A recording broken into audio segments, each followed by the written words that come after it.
찬양 감사합니다. 오늘은 교회력으로 대강절을 시작하는 주일입니다. 교회력이란 1년 단위로 교회가 절기를 정하여서 지키는 교회의 절기력을 의미합니다.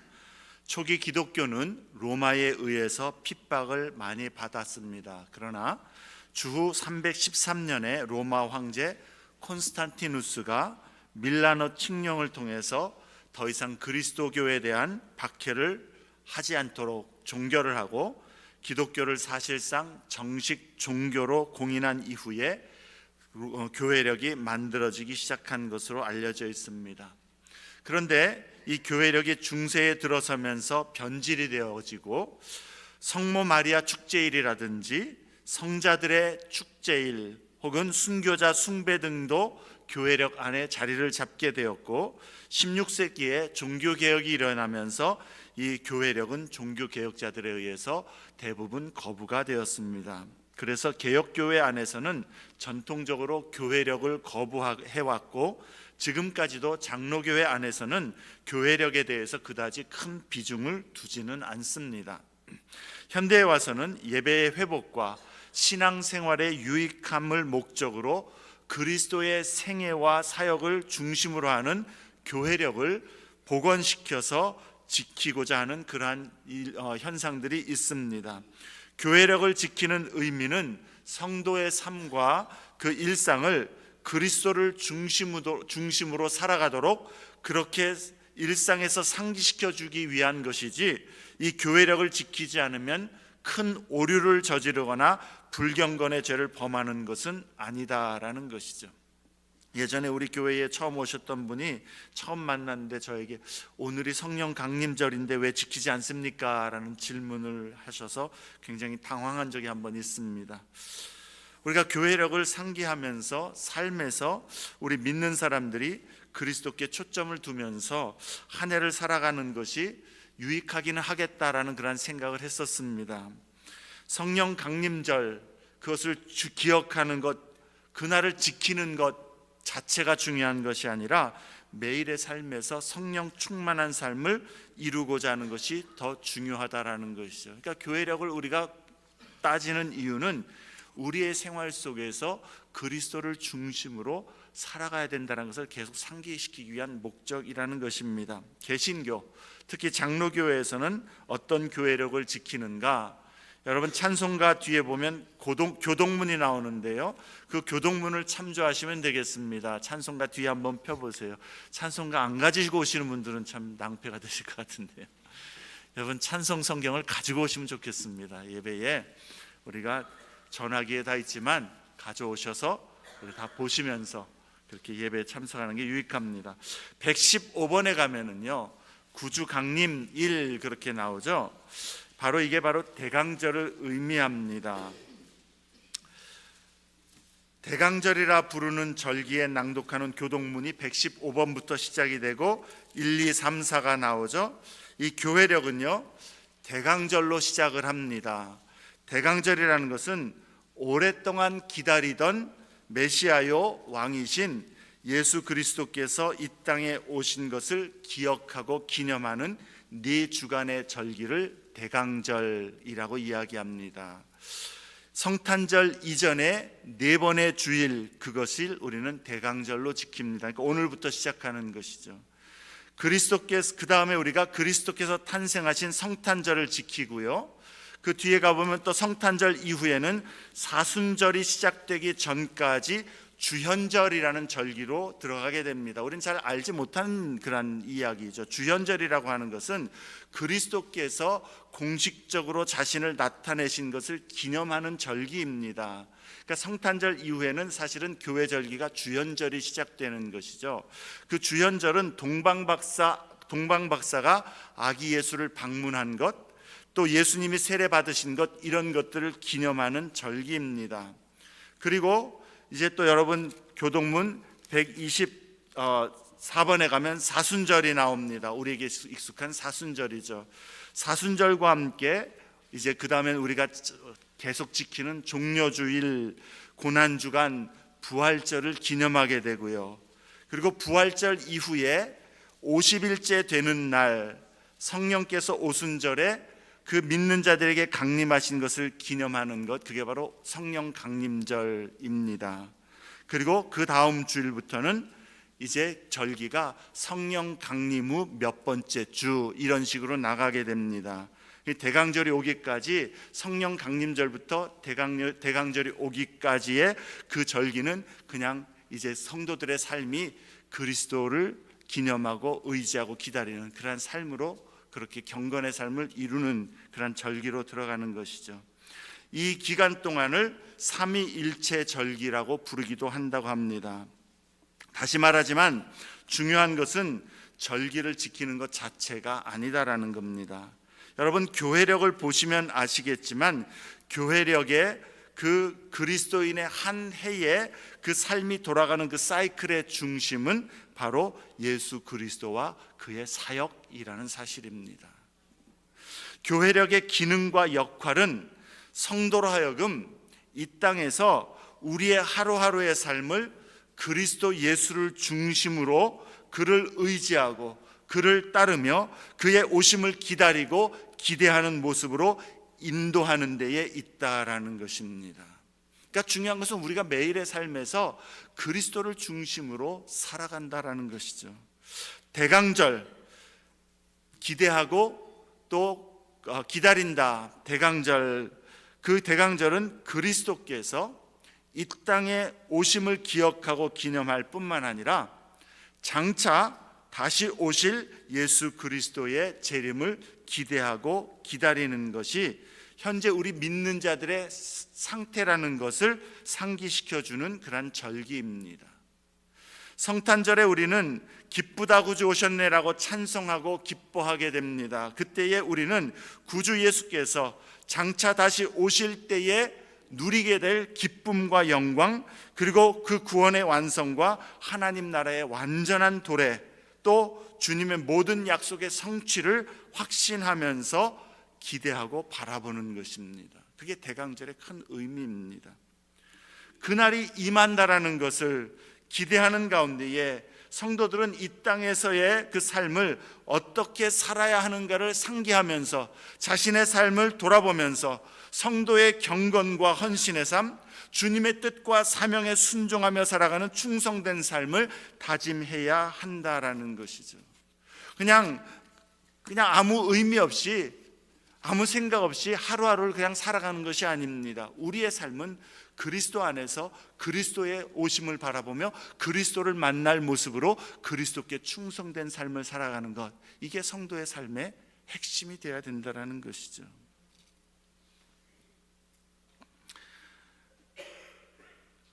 그리스도 예수께서 이 땅에 우리를 구원하시기 위하여서 탄생하신 날, 그 성탄절이 우리가 늘 찬송하는 기쁘다 구주 오셨네, 그런 기쁨의 큰 사건이 되었듯이 그리스도께서 장차 이 땅에 우리에게 그 구원의 실체를 완전히 누리도록 다시 오시는 그날이 믿는 자들에게 기쁨이 되고 기대가 된다라는 고백이 있어야 하는 것입니다. 그럼 한번 여러분 스스로에게 질문해 보아야 하겠습니다. 여러분에게는 그리스도의 탄생이 정말 기쁜 일입니까? 그리스도의 탄생이 왜 기쁜 일입니까? 또 여러분에게 그리스도의 고난과 죽음, 부활이 의미가 있습니까? 그리스도의 사역이 여러분에게 의미가 있습니까? 그것이 여러분에게 그렇게 중요합니까? 여러분은 그리스도 예수께서 심판주로 다시 오시는 것이 기대가 되며 소망이 됩니까? 그래서 그날이 곧 임하기를 기다리며 사는 삶입니까? 아멘. 아멘. 복된 대답이 되는 것입니다. 예수 그리스도가 누구인지, 그리고 그가 행하시고 이루신 일이 무엇인지 알고 믿음으로 고백하며 의지하는 자는 이 모든 질문에 아멘, 예, 그렇습니다라고 대답할 것입니다. 혹시라도 저도 예라고 대답하고는 싶습니다만 잘 모르겠습니다, 혹은 저는 아직 확신이 없습니다라는 것이 여러분의 반응이라면 아마도 여러분에게 믿음이 없기 때문이기보다는, 그럴 수도 있겠지만 그럼 정말 큰 낭패겠지만 어쩌면 많은 경우에 믿음이 없기 때문이기보다는 또는 믿기를 거부하기 때문이기보다는 복음에 대한 이해와 확신이 부족하기 때문일 수도 있을 것입니다. 왜냐하면 여러분이 그런 믿음과 소망이 없다면 혹은 예수를 구주로 믿기를 거부하는 그러한 사람이라면 이렇게 주일마다 예배드리러 나오지는 않을 것이라 생각되기 때문입니다. 이번 대강절 기간과 성탄절에 골로새서 1장의 내용으로 그리스도와 복음에 대하여 5번의 설교를 나누고자 합니다. 이 기간에 여러분 그리스도와 그의 복음에 대하여서 잘 이해하고 또 잘 온전히 붙들어서 예수 안에서 구원의 확신과 영생의 소망으로 견고히 서는 그런 기회가 되기를 바랍니다. 대강절에 대강 신앙생활하는 건 버려야 되겠습니다. 골로새서 1장의 말씀으로 대강절 설교를 하는 이 아이디어는 버지니아의 포토맥 장로교회 설교 시리즈에서 얻었음을 밝힙니다. 아이디어만 가져왔지 내용은 안 가져왔습니다. 골로새서에 대한 간단한 소개를 여러분 먼저 들어야 될 필요가 있습니다. 골로새서는 1세기 기독교 초기에 교회에 들어온 거짓된 교훈과 가르침에 대해서 바울이 그 거짓된 가르침과 교훈을 경계하면서 성도들을 바로 복음으로 세우기 위해서 적은 그러한 서신입니다. 보통은 영지주의라고 이야기하는데요, 영지주의라고 하는 그런 이단 사상, 이 영지주의라는 것은 그리스도를 아는 것 이외에 그 그리스도를 아는 것, 그리스도의 사역은 구원의 기초일 뿐이지 구원을 얻고 하나님 앞에서 의로운 자가 되기 위해서는 그리스도 이외에 다른 어떤 신비하고도 비밀한 영적인 지식을 소유해야만 한다라고 주장하는 그러한 거짓 교훈입니다. 2세기, 3세기 때에 가장 횡행했던 그러한 교회 안의 이단입니다. 그러한 이단 사상, 그리스도 이외에 다른 무엇인가가 여러분에게 필요합니다라고 가르치는 그 이단 사상에 대해서 바울은 그리스도가 가장 우월한 분이시라는 것을 가르쳐주기 위해서 골로새 교회에 편지를 쓴 것입니다. 골로새 교회에도 이와 같은 가르침이 들어와서 교회를 지금 혼란하게 하고 있기 때문이었습니다. 이에 대하여 바울은 그리스도가 모든 만물의 근원이시고 교회의 머리라는 것을 가르치면서 그리스도의 우월성과 함께 그리스도 안에 하나님의 모든 신성이 충만함으로 거하신다라고 교훈합니다. 다시 말해서 그리스도 이외에 다른 어떤 것도 필요하거나 요구되지 않는다. 그리스도 안에서 하나님의 모든 신성이, 모든 구원에 필요한, 그리고 하나님의 모든 은혜와 복이 그 안에 있다면 다른 무엇이 필요하겠느냐? 그런 역설을 지금 이야기하고 있는 것이죠. 오직 그리스도 한 분만으로, 그를 믿고 의지함으로만 충분하다라는 것을 가르쳐주고 깨닫도록 하기 위해서 골로새서 서신을 쓴 것입니다. 그래서 우리의 믿음은 언제나 예수 그리스도가 그 초점이고 중심이며 또한 그리스도로 충만하기를 사모해야 하는 것입니다. 그리스도와 복음에 대해서 오늘 본문에서 3가지 요점을 나누고자 합니다. 첫째는 예수 그리스도가 곧 복음이란 사실입니다. 예수 그리스도가 복음입니다. 1절과 2절에서 바울은 편지 서두에 성도들에게 인사를 나누고 난 다음에 3절에 그는 골로새 교인들을 위해서 기도할 때마다 하나님께 감사한다라고 그렇게 고백합니다. 그러니까 3절부터 8절의 이 말씀은 바울이 골로새 교회의 교인들과 그들의 믿음 때문에 하나님께 감사하는 내용을 적고 있는 것입니다. 그런데 이 감사하는 내용을 적는 그 서두에서부터 바울은 전략적으로 그들이 전해 들은 바 복음이 부분적이거나 불완전한 그러한 내용의 복음이 아닌 온전하고 완전한 복음이라는 것을 암시하고 있다라는 것이죠. 먼저 7절과 8절 말씀에 그는 에바브라에게 너희가 배운 바 복음이 그리스도의 온전한 복음이다라는 것을 선언합니다. 여러분, 골로새라고 하는 도시는 에베소라고 하는 도시 주변에 위치한 소아시아 지역 도시들 중에 하나입니다. 바울은 골로새에 직접 가서 복음을 전한 적은 없습니다. 하지만 바울이 3차 전도 여행 기간 동안에 에베소에서 약 3년간 머물면서 복음을 전하던 때에 골로새를 비롯한 그 주변의 여러 도시들, 히에라폴리스라든가 라오디게아와 같은 그런 소아시아 지역의 도시들에서 사람들이 에베소로 왔다가 바울의 그 전하는 복음을 듣고 믿는 자가 되었습니다. 그리고 그 중에는 그 복음을 듣고 믿고 난 이후에 자신들의 도시로 돌아가서 복음을 전한 경우들이 많았다라는 겁니다. 골로새라든지 히에라폴리스라든지 라오디게아라든지 이런 교회들이 세워진 것이 그렇게 복음을 듣고 자기네 도시로 돌아가서 복음을 전한 사람들에 의해서 세워진 교회들입니다. 에바브라라는 사람도 바로 그와 같은 경우입니다. 그래서 2장 1절 말씀에 보면 바울은 내가 너희와, 그러니까 골로새 교인이죠, 라오디게아에 있는 자들과 무릇 내 육신의 얼굴을 보진 못한 자들을 위하여라고 그렇게 이야기합니다. 내가 직접 너희에게 가서 너희가 나로부터 직접 복음을 전한 것은 아니다라는 그런 의미입니다. 골로새 교회의 교인들은 바울이 아닌 에바브라가 전해준 복음을 듣고 그것을 믿은 자들로 인해서 세워진 교회입니다.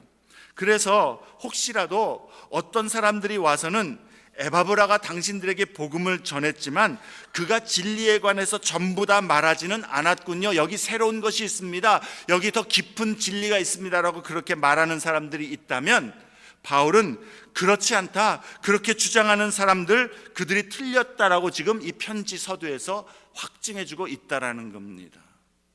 7절에 바울은 에바브라를 우리와 함께한 종이다라고 그렇게 이야기하고요, 또한 그리스도의 신실한 일꾼이다라고 그렇게 확증해 줌으로써 에바브라를 통해서 그들이 들은 복음의 내용이 전혀 부족하거나 잘못된 것이 없고, 에바브라가 전한 그 진리의 말씀과 내용은 바울이 전하고 가르친 그리스도의 온전하고 완전한 복음과 전혀 다르지 않다라는 것을 이 서두에서 이미 전략적으로 이야기하고 짚어 넘어가고 있다라는 겁니다.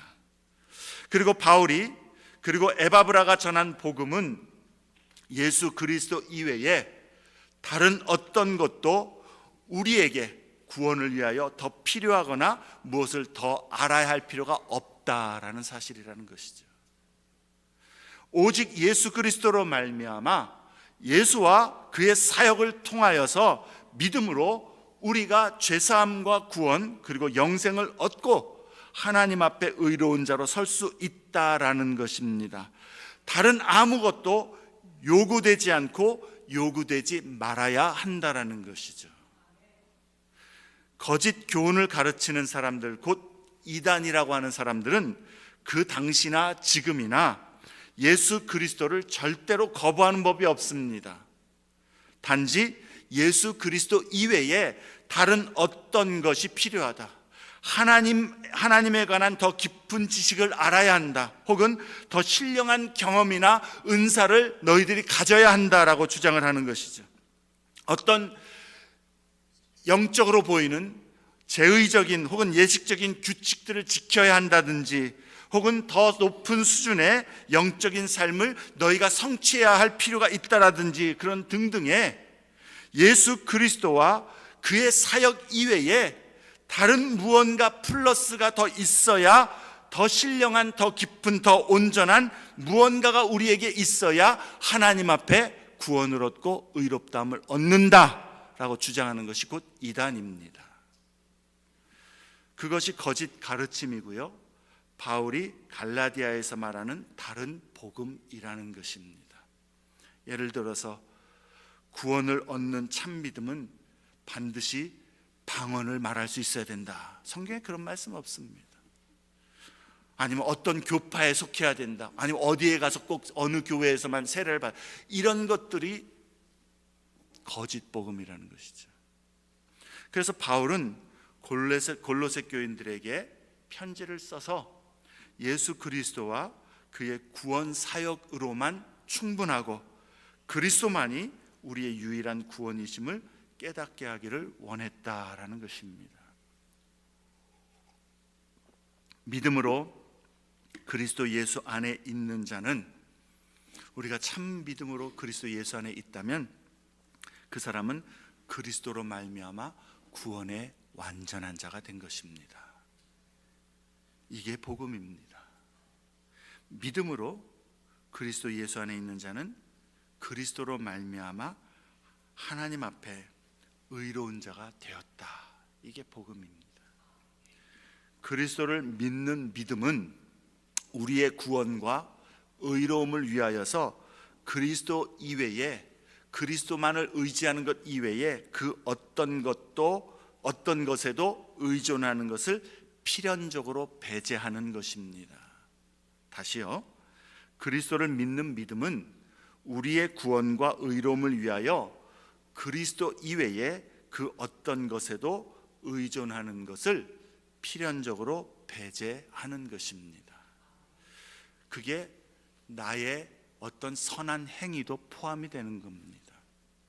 그리스도 예수가 하나님의 아들이요 나를 위해 이 땅에 오신 구세주이시며 그가 나를 위해서 십자가에서 나의 모든 죄를 담당하셨고 대속의 죽음을 죽으심으로 나의 모든 죄의 형벌을 다 받으셨고 죽음에서 부활하심으로 생명의 첫 열매가 되심을 내가 믿는다면, 그래서 그 예수의 공로와 은혜에 나도 들어가서 그 은혜를 내가 받아 누리기를 원하여서 내가 지금까지 내가 나의 삶의 주인으로 살던 삶을 회개하고 하나님의 말씀과 뜻에 순종하지 아니하던 삶을 회개하고 믿음으로 예수를 나의 구주로 고백하면서 이제부터는 예수님이 나의 삶의 주인이십니다, 주님이십니다라고 영접하면 그 사람은 예수 안에서 구원과 의로움을 위한 모든 충만을 얻게 되었다라는 것이 복음입니다. 이것이 은혜라는 말인 것이죠. 말 그대로 오직 믿음으로 오직 은혜로 값없이 구원과 의로움을 얻는 것입니다.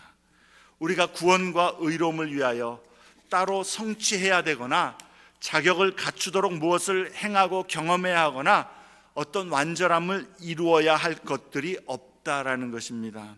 우리는 또한 그렇게 할 수도 없는 존재라는 것이죠.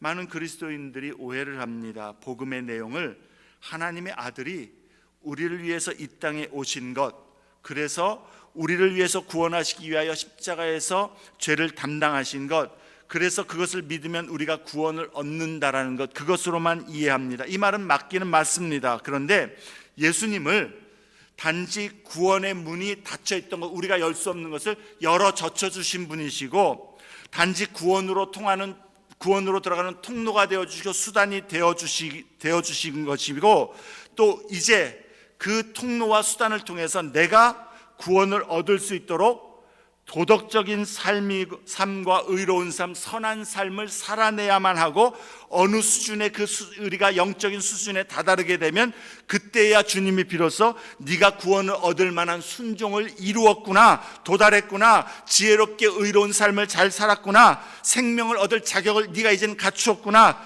그러니 이제 보상으로 내가 너에게 생명을 주고 구원을 주고 하나님 나라를 주겠다라고 말하는 것, 생각하는 것, 그것은 복음이 아니다라는 겁니다.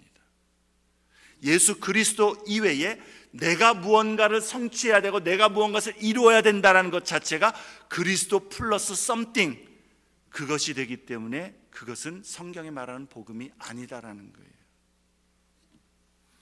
내가 무언가를 이루어서 구원을 얻을 수 있다면 그것은 은혜가 아니라 보상이 되겠죠. 성경은 구원은 오직 은혜라고 분명히 말씀하고 있다는 사실입니다. 그렇기 때문에 복음은 곧 그리스도시다라는 것이에요. 다시 말해서 그리스도가 우리의 모든 것, 전부가 되시는 것입니다. 우리를 위해서 오심은 그리스도께서 우리의 모든 것이 되시고 우리의 모든 필요가 되시며 우리의 생명이 되시기 위해 오신 것입니다.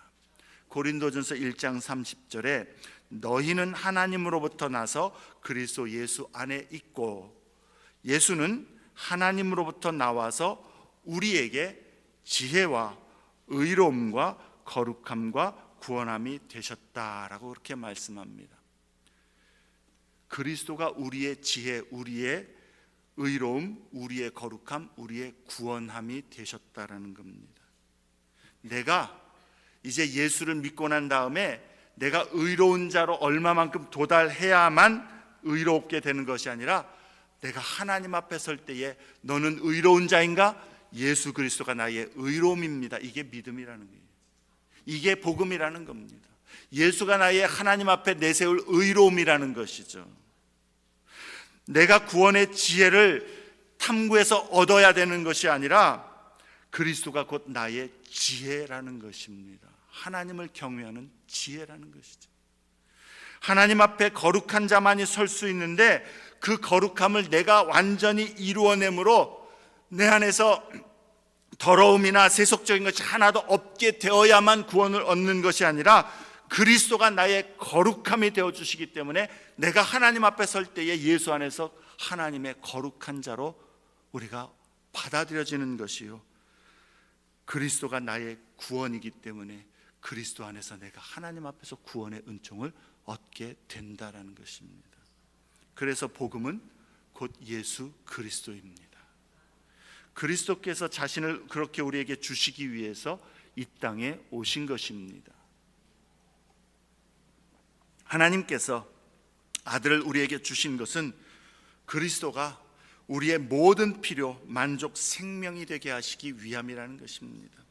그러니 우리의 구원이 되시고 의로움이 되시며, 우리로 하여금 하나님 앞에 설 수 있도록 우리가 부족하고 연약한 모습을 늘 발견하면서도 예수로 말미암아 하나님 앞에 설 수 있도록 그 그리스도를 우리에게 보내주셨다라는 것, 그것 때문에 예수의 이 땅에 탄생하심은 우리에게 기쁨이 될 수밖에 없는 것이요, 그 예수 안에 믿음으로 있는 자는 그 예수께서 이 땅에 다시 오시는 그날에 우리는 예수로 말미암아 예수 안에서 의로움과 거룩함을 입어 하나님 나라에 들어갈 소망이 있기 때문에 예수님이 오시는 그날이 기대와 기다림의 순간으로 우리에게 기대가 되어지는 것이죠. 그 예수 그리스도가 복음입니다. 우리는 오직 예수로 인하여, 오직 예수 안에서, 오직 믿음으로, 그리고 오직 하나님의 은혜로 구원과 생명을 얻습니다. 이것이 두 번째 요지와 연결됩니다. 두 번째 요지는 예수 그리스도의 복음은 하나님의 은혜에 소망을 두게 한다라는 사실입니다. 4절부터 6절 말씀을 보면은요, 이는 그리스도 예수 안에서 너희의 믿음과 모든 성도의 대한 사랑을 들었으며 너희를 위하여 하늘에 쌓아둔 소망으로 말미암음이니 곧 너희가 전에 복음 진리의 말씀을 들은 것이라. 이 복음은 이미 너희에게 이름에 너희가 듣고 참으로 하나님의 은혜를 깨달은 날부터 너희 중에서와 같이 또한 온천하에서도 열매를 맺어 자라는도다, 그렇게 말씀합니다. 다시 말해서 바울은 골로새 교인들이 가진 그 믿음과 사랑과 소망으로 인해서 하나님께 지금 감사하고 있습니다. 그런데 그들이 복음을 들을 때에 하나님의 은혜를 깨달았다고 그렇게 말씀하고, 그날부터 믿음의 열매를 맺었다라고 그렇게 말씀하고 있습니다. 여기서 말하는 하나님의 은혜가 무엇입니까? 예수 그리스도 안에서 하나님께서 우리에게 약속하신 것들이죠. 그것을 하늘에 쌓아둔 소망이라고도 말씀합니다. 복음은 우리로 하여금 하나님의 은혜를 깨닫게 하고 그 은혜를 붙들게 한다라는 것이죠. 그 은혜는 하나님께서 이제 우리를 예수 그리스도로 말미암아 죄와 사망에서 구원하여 불러내 주시고, 우리를 있는 모습 그대로 부족하고 더럽고 추악하고 또 여러 가지 악한 모습이 있는 그 불완전한 그 모습 그대로 주님이 사랑하시고, 사랑하실 뿐만 아니라 우리에게 있는 무엇 때문에 사랑한 것이 아니라 하나님이 우리를 그냥 있는 모습 그대로 사랑하시고, 사랑하셔서 은혜를 주시는데, 이제 예수 안에서 우리를 새롭게 빚어가시면서 아들이신 그리스도의 형상대로 만들어 가시는 것, 그것이 하나님의 은혜라는 겁니다. 우리를 영광의 자녀로 만드시고 하나님의 거룩한 성품에 참여하는 자로 만들어 가시면서 성령으로 말미암아 날마다 우리 안에서 새롭게 하실 뿐만 아니라 하나님의 말씀을 좇아서 하나님의 뜻을 따라 사는 사람으로 변화되게 하실 뿐만 아니라 마침내 궁극적으로는 주 예수의 날에 우리를 그리스도 예수 안에서 완전히 의롭고 온전히 거룩하게 하실 그 소망, 그것이 하나님의 은혜다라는 겁니다. 그게 하나님의 약속입니다. 믿음으로 예수 안에 있는 우리에게는 예수로 말미암아 장차 우리가 거룩하고 정결하고 의로운 자가 되어 하나님 앞에 서고 하나님의 영원한 나라에 들어가서 주님과 함께 영원히 거하는 복을 얻을 소망이 있다라는 것이죠. 이게 하나님이 은혜로 믿는 자들에게 준 하늘에 쌓아둔 소망입니다. 그러므로 믿음은 곧 예수 그리스도를 이제는 나의 모든 것으로 삼는 것일 뿐만 아니라요, 이제 그 예수 그리스도를 닮아가는 것이 믿음입니다. 예수가 나에게 구원이나 다른 좋은 것들, 만족과 기쁨을 주는 통로가 되시기 위해서 오신 것이 아니라 예수님이 나의 만족이 되신 것이고 나의 전부가 되신 것이고 나의 기쁨이 되신 것입니다. 생명을 주시기 위해서 오셨을 뿐만 아니라 예수가 이제는 내 생명이 되는 겁니다. 그러기에 회개하고 예수를 구주로 믿고 영접하면 예수로 말미암아 예수의 십자가 대속의 공로 때문에 나의 모습 이대로 하나님 앞에 내가 죄사함을 받은 자로, 정결함을 입은 의로운 자로, 구원과 생명을 얻은 자로, 하나님의 자녀로 서는 그 은혜를 예수 안에서 하나님께서 약속하신 것이요, 믿는 자는 이 은혜를 다 얻었고 그 은혜 안에서 하늘나라에 쏟아둔 소망, 다시 말해서 그와 같이 우리가 변화될 소망이 확실히 있다라는 겁니다. 이것이 하나님의 은혜입니다.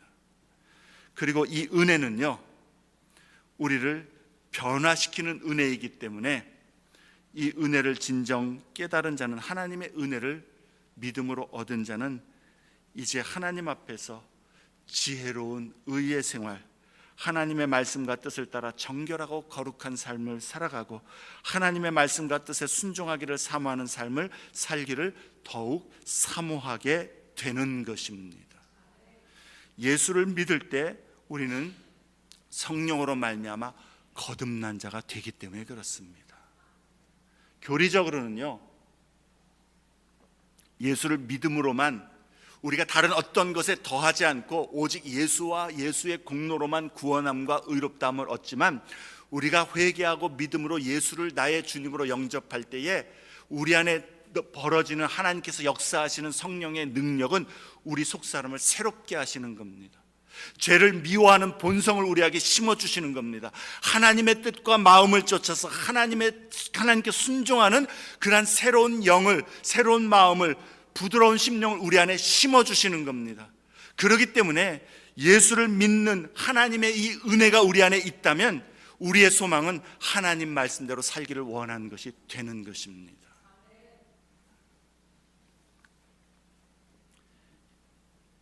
우리가 그것을 성경은 새로운 피조물이 되었다라고 말씀하는 것이죠. 그래서 디도서 2장 11절에 모든 사람에게 구원을 주시는 하나님의 은혜가 나타나 우리를 양육하시되 교육하시되 아니면 기르시되, 은혜가 우리를 기른다라는 거죠. 교육한다는 거죠. 어떻게 교육합니까? 경건하지 않은 것과 이 세상 정욕을 다 버리게 하고요, 신중함과 의로움과 경건함으로 이 세상에 살고자 하는 심령을 우리 안에 넣어주셨다라는, 그게 은혜의 역사라는 겁니다. 예수를 믿는데 세상 정욕 따라 살 수가 없다라는 거예요. 그건 참 믿음은 그럴 수가 없다라는 겁니다. 성령의 역사가 있기 때문에 그렇습니다. 이 말씀은요, 예수를 믿으면 완전한 의로움, 완전한 경건함을 이루어야 한다는 의미가 아닙니다. 예수가 나의 완전한 의로움이 되시고 예수님이 나의 완전한 경건함이 되어주셨기 때문에 우리가 하나님 말씀대로 살기를 힘쓰지만 여전히 우리의 부족함과 연약함을 발견할 수밖에 없는데, 그럴 때에도 우리가 확신할 수 있는 것은 내가 나의 이 모습 때문이 아니라 예수님 때문에 그 은혜로 이 모습 이대로 예수 안에서 하나님 앞에 의로운 자로 서는 은혜를 주셨다라는 것을 깨닫기 때문에 우리는 우리의 부족한 모습을 보면서도 하나님께 더 우리 자신을 드리기를 힘쓰는 것이요, 부족한 모습 그 가운데서도 예수로 말미암아 주의 구원의 은혜를 감사하고 찬송할 수 있는 것입니다. 사랑하는 여러분, 예수 그리스도가 복된 소식, 복음입니다. 예수가 구주이심을 믿는 믿음이 있다면 우리는 예수로 말미암아 이 복음의 은혜, 하나님의 은혜 안에 있습니다. 내가 하나님 앞에 설 때에 예수가 나의 거룩함이고 나의 의로움이고 나의 완전함이고 나의 구원입니다. 그래서 믿음으로 예수 안에서 내가 거룩하신 하나님 앞에 은혜로 설 수 있습니다. 이것이 우리가 예수로 말미암아 하나님의 은혜로 장차 확실하게 얻게 될 확실한 소망입니다. 그러니 예수가 우리를 위해 이 땅에 오신 것이 기쁘고 즐거운 사건이 될 수밖에 없는 것이요, 우리 주 예수로 말미암아 하나님 앞에 내가 설 수 있을 것이기 때문에 나의 노력과 힘을 들여서 주님 뜻대로 살고자 하지만 나의 부족함을 보면서도 여전히 우리가 낙심하지 아니하고 감사할 수 있는 것은 예수님 때문에 내가 이 모습 이대로 하나님 앞에 설 수 있을 것을 확신하기 때문에 예수 안에서 믿음으로 말미암아 마라나타, 주 예수여 어서 오시옵소서라고 주님의 재림을 고대하고 기다릴 수 있는 것입니다. 예수 안에서 오직 예수를 믿음으로만 내가 죄사함과 구원함 그리고 영원한 생명과 하나님의 나라를 은혜로 얻었음을 알기 때문인 것이죠. 여러분에게 그러한 주님 오신 것은 좋은데 다시 오시는 것은 좀 내가 확신이 없습니다라고 여러분 그런 생각이 든다면 여러분은 예수의 복음을 진실로 믿고 의지합니까? 그 은혜에 합당한 그런 삶을 살기를 힘쓰고 있습니까? 그 복음을 정말 이해하고 의지하고 있습니까? 의지하고 있다면 이제는 이 은혜가 나를 이끄는 경건한 삶을 애쓰고 힘쓰고 있습니까? 내가 그렇게 이야기하지 못하는 이유는요, 내가 내 생활 속에서 하나님의 이 복음을 믿는다고 하면서도 실제로 난 믿기는 믿는데 여전히 하나님께서 원하시는 경건한 삶, 의로운 삶, 하나님께서 기뻐하시는 삶과 멀어져 있다면 여러분 마음속에는 그러한 예수 그리스도를 고대하고 주님이 오실 때의 기쁨으로 아멘 주 예수여 오시옵소서라고 고백할 수 있는 마음이 있을 수가 없습니다. 확신이 있을 수가 없습니다. 내 믿음과 은혜를 경험한 믿음과 그리고 내 삶이 괴리가 있는데 적어도 내가 이 은혜에 합당한 삶을 살려고 하나님 앞에서 애쓰는 모습, 내 양심이 알고 내 자신이 잘 알고 있는데 그것이 없으면서 나는 이 믿음이 진리라고 내 자신 스스로도 확신할 수 없기 때문에 구원의 확신을 가질 수가 없는 것이죠. 그러나 복음을 똑바로 이해하고 예수 안에 약속하신 하나님의 은혜가 무엇인지를 알고 그 은혜의 소망 안에서 그러므로 내가 이 은혜에 합당한 삶으로 오늘도 주님을 위하여서 주님 말씀하신 것, 깨닫게 하시는 것, 명령하시는 것, 그것을 좇아서 나의 삶을 들여 살고자 할 때에 나는 부족할지라도 예수로 말미암아 예수님이 나의 구원, 나의 의로움, 나의 거룩함, 나의 그 지혜가 되시기 때문에 예수 안에서 이 모습 이대로 하나님 앞에 설 수 있다라는 예수의 그 약속을 우리는 확신할 수 있고 그 은혜 안에서 믿음으로 말미암아 우리는 예수로 인하여 하나님 앞에 담대히 나아가 설 수 있음을 고백할 수 있는 것이죠. 여러분의 삶에 주님 오심을 기대하는, 고대하는, 그리고 주님 어서 오시옵소서라는 그러한 믿음의 모습이 있습니까? 여러분, 그건 어떤 사람들, 신앙이 좋은 사람들만이 갖는 그러한 모습이 아닙니다. 예수를 알고 예수 안에 구원의 확신이 있는 자들은 그렇게 주님 앞에 서기를 사모하는 것이 마땅합니다. 대강신앙생활 하지 맙시다. 그렇게 예수 믿어도 내 안에 구원의 확신이 있는 것이다라고 생각하지 맙시다. 은혜에 합당한 삶에서 떠나 있다면, 은혜에 합당한 삶으로 힘쓰지 않는다면 여러분은 예수의 복음을 어쩌면 모르는 것이고 그 복음의 은혜도 알지 못하는 것이고 그 은혜에 멀어진 삶이기 때문에 주님 오실 때에 확신이 없는데요라는 그 대답에 어쩌면 한 번도 예수를 진정으로 만나보지 못한 그런 모습일 수가 있고, 그때에 우리는 울며 슬퍼한날지라도 주님이 오신 그때에는 돌이킬 수 없다라는 사실인 것이죠.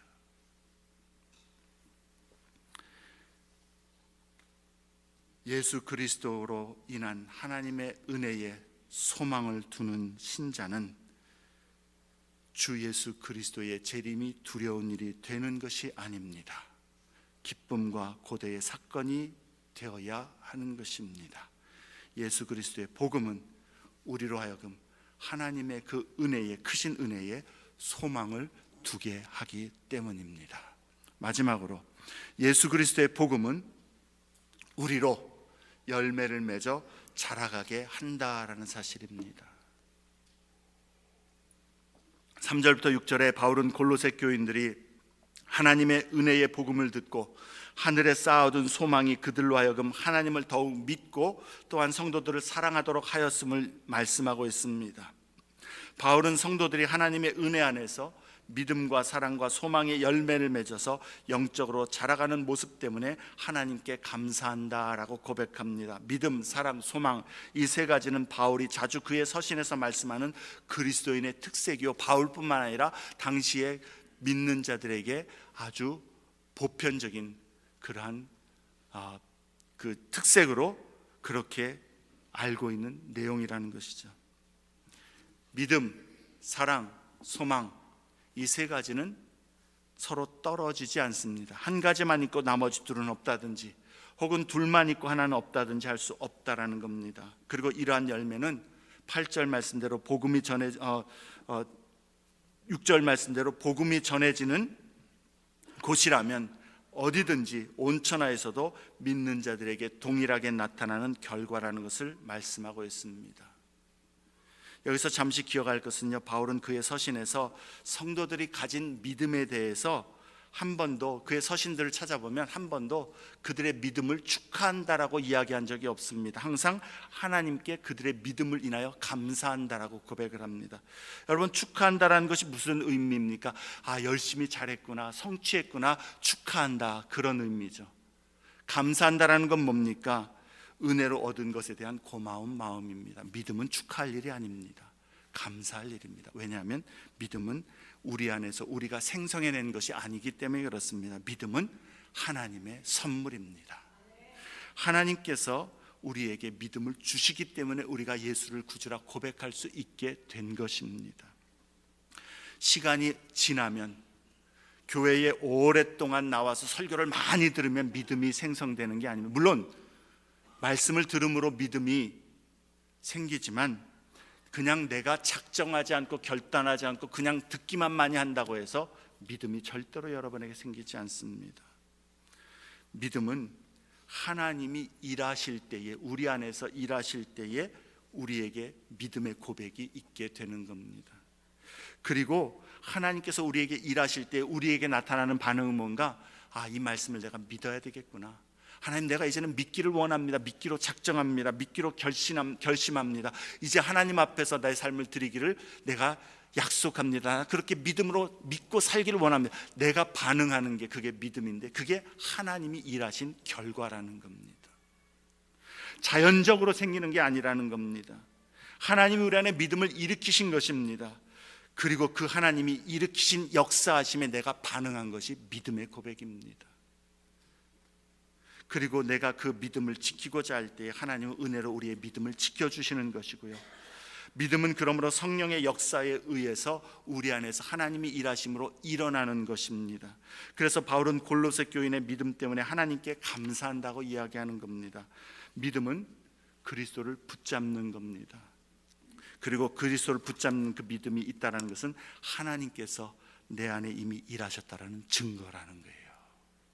여러분에게 내가 예수를 믿습니다, 내가 예수를 더 믿기를 원합니다, 내가 예수를 의지하기를 원합니다라는 그런 고백의 진정한 마음이 있다면 하나님의 역사하심의 증거입니다. 하나님 부르신 증거입니다. 하나님께서 구원을 여러분에게 보여주신 증거입니다.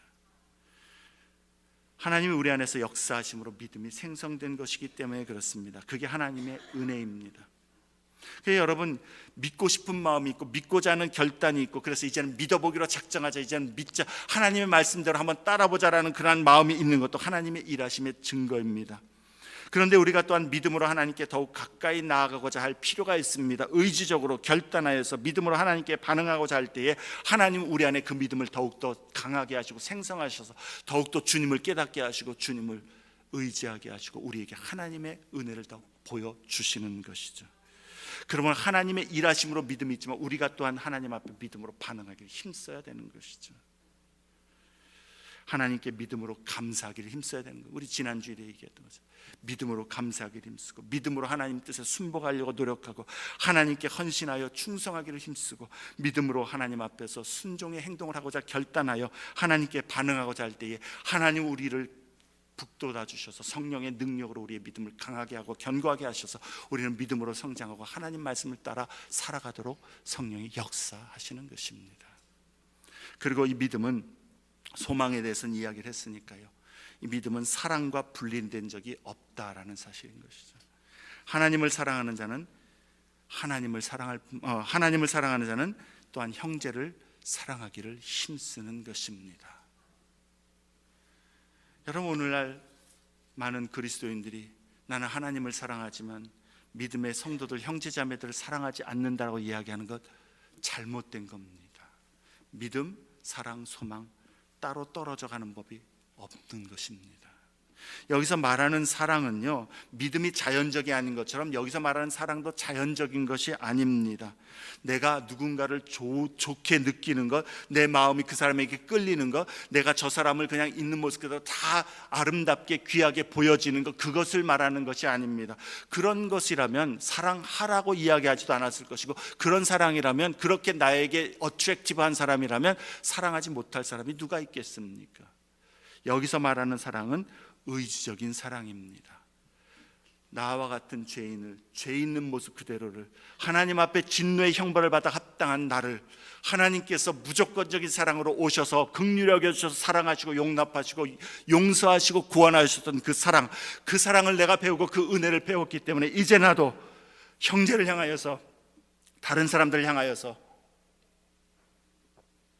그 사랑으로 용납하고 용서하고 긍휼을 베풀고, 그렇게 주님이 사랑하라 하신, 나와 정말 맞지 않고 내가 정말 용납하기 힘든 사람임에도 불구하고 사랑하려고 애쓰는 것, 순종하려고 애쓰는 것, 그 사랑을 이야기하는 겁니다. 바울은 골로새 교인들의 그러한 사랑의 모습으로 인해서 감사한다라고 이야기하는 겁니다. 사랑하는 마음, 느껴지는 마음, 저 사람이 내게 받아들여질 수 있는 그런 모습이 기다리면 여러분 사랑 못합니다. 근데 하나님이 나를 사랑하셨듯이 나도 하나님이 사랑하신 저 영혼 하나님 사랑하기를 원합니다. 용납하기를 원합니다. 볼 때마다 마음에 안 들고, 대화할 때마다 정말 찌르는 말을 하기 때문에 용납하기 힘들고, 교제할 때마다 또 그 행동을 볼 때마다 정말 견디기 힘든 사람임에도, 근데도 그 마음이 하나님 앞에 올바르지 않기 때문에 주님이 사랑하신 그 영혼 내가 용납하기를 원합니다. 주님 앞에 기도로 애쓰면서 발버둥치면서 그 사람을 있는 모습 그대로 받아주려고 하는 그 사랑, 그게 사랑입니다. 완전한 사랑, 내가 다 품을 수 있고 다 내 마음의 감정이 아무런 어떤 마음의 미움도 증오도 아니면 싫어하는 것도 없어지는 그러한 사랑이 아니라 주님의 사랑을 나도 본받아 나도 그 형제를, 그 사람을 받아주려고 노력하는 것, 그게 주님이 말씀하는 사랑이라는 것이죠. 그렇기 때문에 여러분, 나는 저 사람만큼은 절대로 용납할 수 없어, 사랑할 수 없어, 저 사람하고는 절대로 이제 화해하지 않을 거야 라고 결단한다면 그 사람은 예수를 믿지 않거나 하나님의 사랑을 전혀 모르는 사람이라는 것이에요. 아니면 적극적으로 하나님께 불순종하고 있는 상태라는 것입니다. 우리는 사랑하는 것도 결단인 것이고요. 그게 영적인 싸움입니다. 나 자신을 쳐서, 나의 감정을 쳐서, 나의 의지를 쳐서 주의 말씀에 복종하는 것, 그게 믿음의 열매라는 것입니다. 하나님의 그리스도의 복음, 하나님의 은혜는 우리로 하여금 그러한 열매를 맺게 한다라는 것이죠. 하나님을 더욱더 신뢰하는 믿음, 그리고 사랑으로 하나님을 사랑할 뿐만 아니라 형제를 사랑하는 그 사랑, 그리고 소망 가운데에 이 세상에서 주님을 향하여 믿음으로 살아가는 그 하나님 나라의 약속을 바라보는 그 소망, 복음이 그 안에 깨달아지고 예수를 구주로 믿는 자들이라면 그 복음으로 말미암아 이러한 열매를 맺어가기를 힘쓰고 그 열매가 자라간다라는 겁니다. 여전히 미움 마음이 계속 있어도 계속 싸우는 겁니다. 그게 주님이 명하신 사랑인 것이죠. 말씀을 맺습니다. 여러분은 예수 그리스도께서 내가 곧 다시 오시리라 말씀하셨는데 주님의 다시 오심을 기대하며 기다리는 신앙입니까? 여러분, 진정 그리스도를 구주로 믿는다면, 구원받은 자녀라면 이것은 옵션이 아니라 당연한 모습입니다.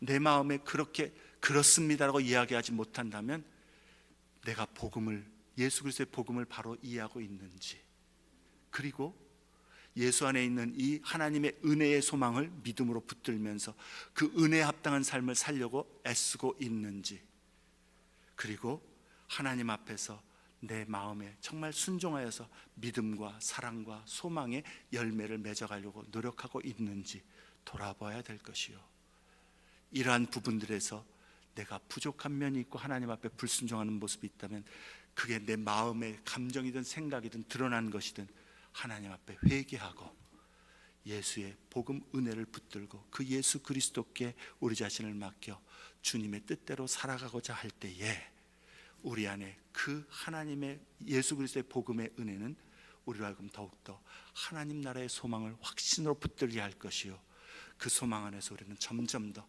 나는 부족하고 연약하지만 예수님 때문에 하나님 나라에 들어갈 소망이 있습니다 고백하며 주 예수여 어서 오시옵소서 고백하고 그날을 바라보며 살아갈 수 있게 될 것입니다. 예수 그리스도가 복음입니다. 예수 그리스도를 바라보고 고대하며 기다리는 그러한 성도들 다 되시기를 주의 이름으로 축원합니다. 우리 말씀을